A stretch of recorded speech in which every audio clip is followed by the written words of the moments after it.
Okay, so in this lesson, we're going to begin our discussion on algebra, and we're going to be talking about the language of algebra in this lesson. And after we've completed it, you're going to complete exercise 5A, our learning intentions, to know the basic terminology of algebra, to be able to identify coefficients, terms, and constant terms within expressions, and finally, to be able to write expressions from word descriptions. Let's begin with a lesson starter. So we're going to read this section below, which says, James normally runs 10 kilometers a day. But today, James decides to run twice as far and then walks an additional 5 kilometers. Write an expression for the distance James traveled today. Well, if we know that James normally runs 10 kilometers, we'll start off by putting that 10 there.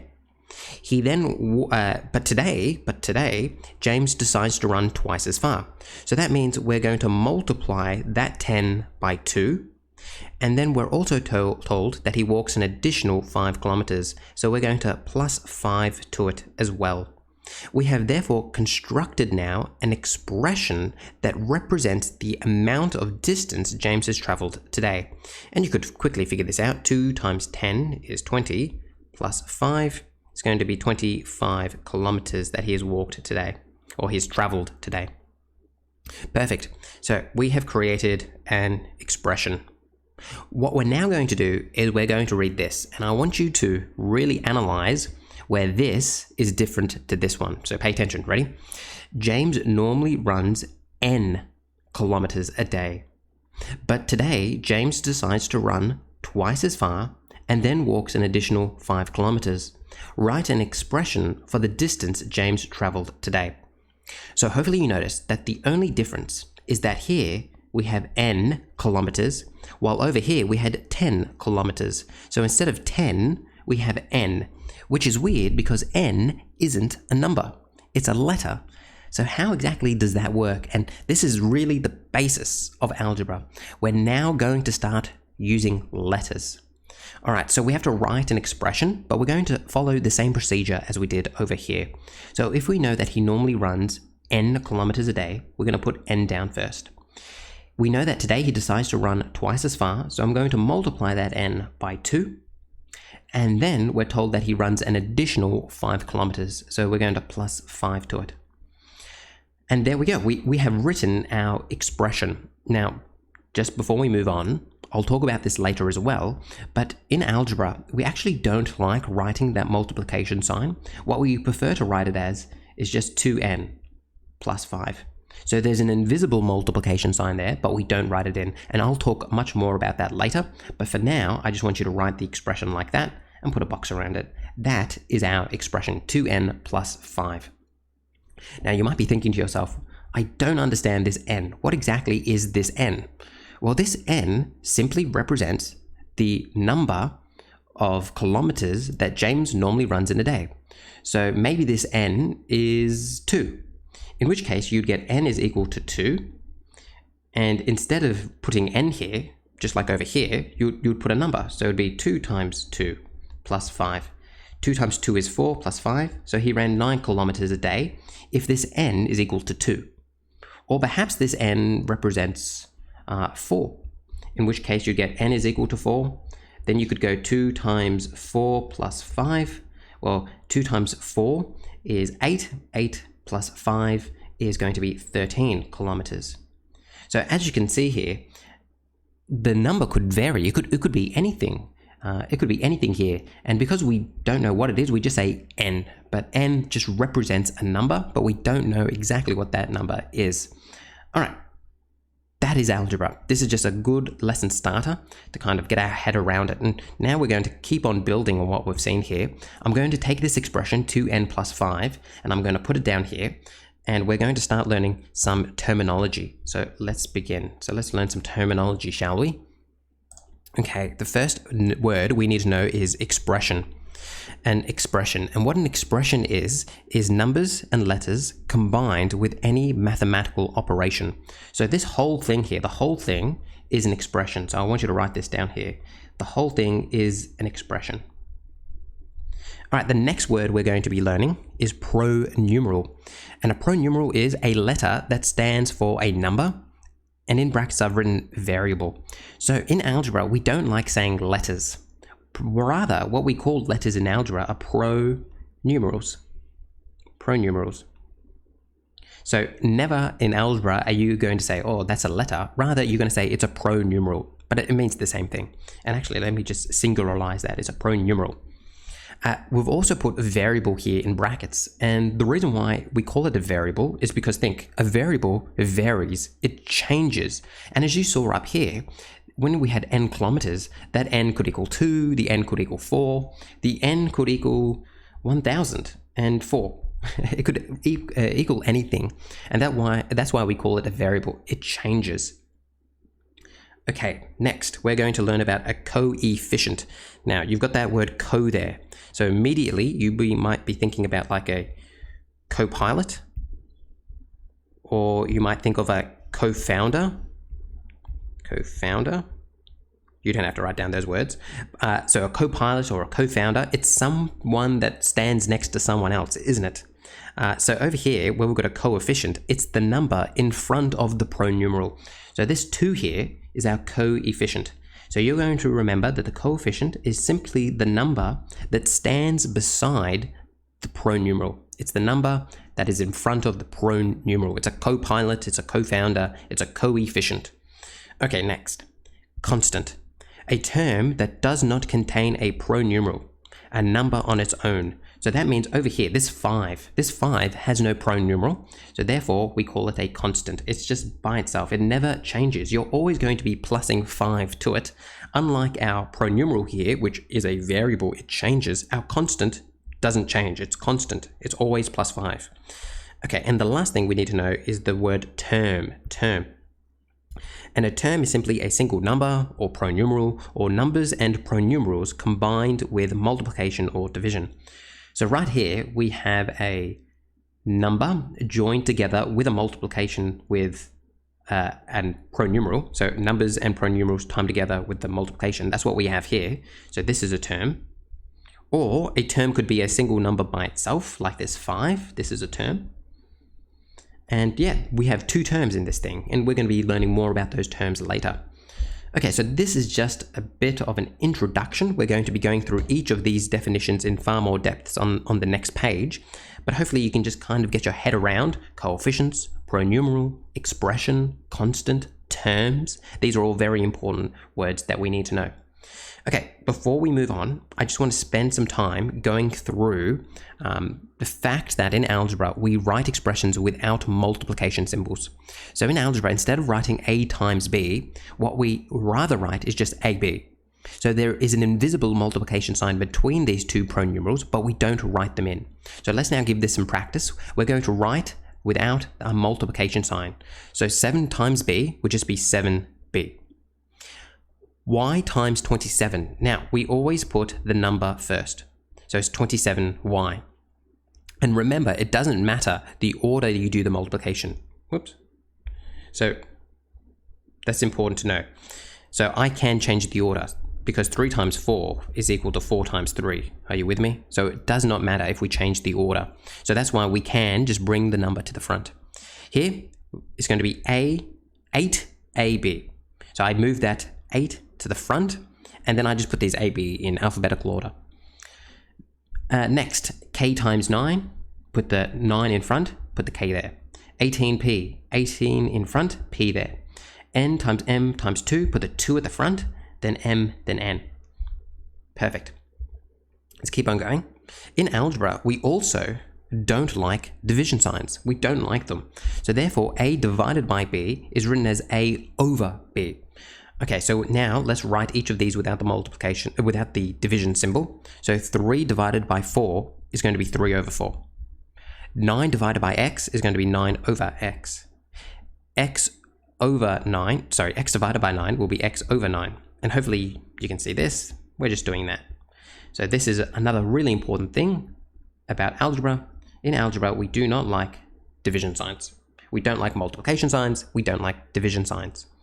Okay. let's now spend some time really analyzing each of those definitions above. So we're now going to spend some time going through each of these. And we're going to begin with terms. So a term is a single number or pronumeral, or numbers and pronumerals combined with multiplication or division. Okay, so let's go through this. And I'm actually going to grab a highlighter and I'm going to go through this. So it says, state the individual terms in the expression. So I'm going to highlight each individual term. The first term we have is 3a. This 3a is a number and pronumeral combined with a multiplication. So remember, we don't put in that multiplication, but that's what it is. Our next term is negative 13. This negative 13 is a single number. It's just a single number. And then our last one is going to be this b here. And this b is simply just a pronumeral. So as you can see, this expression has 3 terms. So I want you to write that in. I want you to write in, it has 3 terms. And those 3 terms are going to be 3a. It's going to be negative 13. And it's going to be b. So this is really important, that when we have a minus, we call this negative 13. And when we have a plus, this is just going to be positive b. Okay, let's now go on to our next one. So again, we're going to state the individual terms in the expression. The first one we have is 4q. So this 4q is a number and pronumeral combined with a multiplication symbol. So remember, we don't put in that multiplication symbol.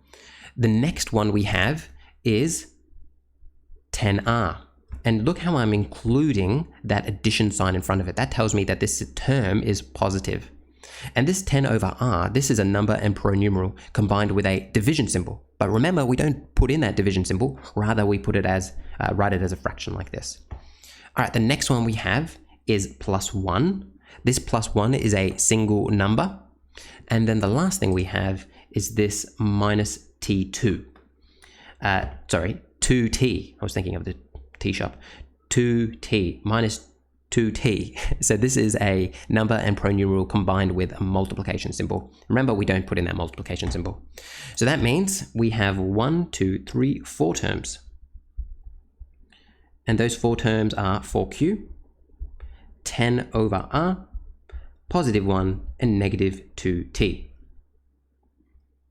Perfect. So those are terms. So be really careful when you're going through it and make sure you've got a good grasp of that. Next, coefficients. A coefficient is the number in front of the pronumeral. Then we've got 2 very important lines here. It says if the term is being subtracted, the coefficient is a negative number. If there is no number in front, the coefficient is 1. All right, so let's go through these. So we need to state the coefficient of each pronumeral. All right, so we're going to write the coefficient of, we're going to start with this term right here. So I'm going to say the coefficient of a. The coefficient of a, so it's the number in front of the pronumeral, so it's going to be 3, is 3. Then I'm just going to say the coefficient of, the next one we're going to be focusing on is this one right here. So it's going to be the coefficient of b is, now here's that very important line. It's so important that I'm actually going to highlight it. It says, if the term is being subtracted, the coefficient is a negative number. So in this case, that is my term, negative 13b. And because I've got a minus here, that means the coefficient is negative 13. So it's not just 13, it's negative 13. Okay, let's now go through the next one. I'm going to highlight the next one. The next one we have is C here. All right, and now we have to make sure we pay attention to this line right here, which says if there is no number in front of the coefficient, if there is no number in front, the coefficient is 1. So as you can see here, this plus C, it has no number in front of it, does it? And when we have no number in front of it, we say that the coefficient of C is 1. So this is something that everyone makes a mistake on. People say that the coefficient is going to be 0, but it's not 0 when there is no coefficient. So when there is no number in front of it, the coefficient is 1. So when there is no number in front, the coefficient is 1. And I can kind of show this to you, so you don't have to write this down, but if I was just to prove this to you, if I had a plus a, that means I'm going to have 2a. because there's two a's there, so it's 2 times a. If I had a plus a plus a, well, that's just 3 times a, right? But we don't write that, we just write 3a. Well, what happens if I just had a by itself? Well, that would be 1 times a, which would be 1a, but I don't write that 1. I simply just put a, because there's just one of them. There's just a. There's no need for it. If there were 0 a's, then there would be 0 times a, and any number multiplied by 0 is just 0. So that's how that works. All right, let's keep on moving. Let's go through the next one. It says state the coefficient of each pronumeral. So let's look at this one right here. We have 4q. So we're going to write the coefficient of my pronumeral q is 4. Next. Now, this one I'm going to highlight this term right here, negative 10r. We're going to say that the coefficient of r is negative 10. So remember, when there's a minus here, you have to say that the answer for the coefficient is negative 10. And then finally, for our last one, let me highlight this one as well. We've got this plus s here. So we would say that the coefficient of s is 1. Because remember, when there's no number in front, the coefficient is 1. All right, next, state the coefficient of each pronumeral. So this one's a bit trickier. So let's just spend our time on it. So as you can see here, we have 1 term, we have 2 terms, and we have 3 terms altogether. So let's now look at the coefficients. So the coefficient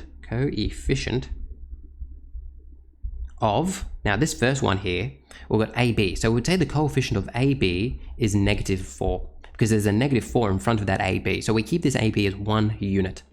Next, we say the coefficient of, here we have b squared. So we would say the coefficient of b squared is 5. And then finally, we have this negative b. So there we would say the coefficient of b is negative 1. Because remember, there's an invisible 1 there, because whenever you have a pronumeral with no number in front, the coefficient is 1. And because there's a minus here, the answer is going to be minus 1 or negative 1. All right, perfect. Having now done all of that, let's keep on moving down to the next one, constants. A constant is a term that does not contain any pronumerals. So a term that does not contain any pronumerals is called a constant term. So this one's pretty easy. What is the constant term in this expression right here? Well, it's going to be 5. And the reason why it's going to be 5 is because 5 here is the only term without a pronumeral. So 5 is our answer. What is the constant term here? So I'm looking for the term which does not have a pronumeral. So that means it's going to be 1. Let me just circle these. Next, what is the constant term? This has a pronumeral, so that doesn't count. This has pronumerals, that doesn't count. This one doesn't, this one does. So that means our answer is going to be negative 20. And remember, when you have that minus, your answer has to be that negative 20. You have to carry that down. All right, what is the constant term here? It's going to be minus 82. All right, so constant term, you're just looking for the term without the pronumeral. All right, let's now bring this all together in our final example. It says, give 2 examples of an expression with exactly 3 terms. 1 term is a constant, 1 term has a coefficient of negative 4, and 1 term has a coefficient of 1. All right, so it has to have exactly 3 terms. 1 term is a constant. Okay, so it has to be a constant, so that's simply a letter without any pronumerals. Let's say 27. 1 term has to have a coefficient of negative 4, so we could say that's going to be negative 4a. And then 1 term has to have a coefficient of 1. Remember, if something has a coefficient of 1, you just put down the pronumeral. There's an invisible 1 here already. You do not put that down. You just put the b. All right, so there's one example. Let's go again. So we have to provide 2 examples here. So 1 term is a constant. Let's go 104. 1 has a coefficient of negative 4, so negative 4x. And 1 term has a coefficient of 1 plus y. So that y there is just by itself. Perfect. Let's go on to our next one. Give 2 examples of an expression with exactly 4 terms. 1 term is a constant. 1 term has a coefficient of negative 1, and 1 term has a coefficient of 9. All right, so if 1 term has to be a constant, let's make that 4. One term has to have a coefficient of -1. So that means it could just be negative t.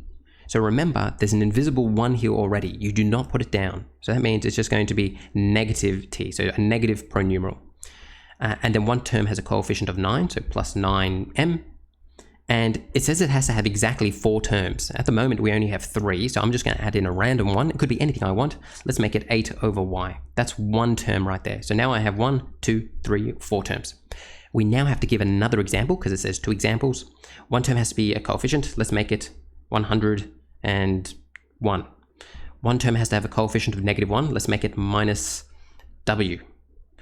One term has to have a coefficient of 9. Let's make it plus 9u. And then we have to just add in any random term at the end. It could be anything you want. Let's make it another constant. Why not? Let's make it 21. And just like that, we have 4 terms. One of them is a constant, one of them has a coefficient of -1, and one of them has a coefficient of 9. Just like that. All right. So that is everything I want to cover in this lesson. In our next lesson, we'll go on to the next page. But for now, I think that's more than enough information. A lot of terminology here and a lot of basis for what we're going to be doing later on. Hopefully you found this helpful, and I'll see you in the next lesson.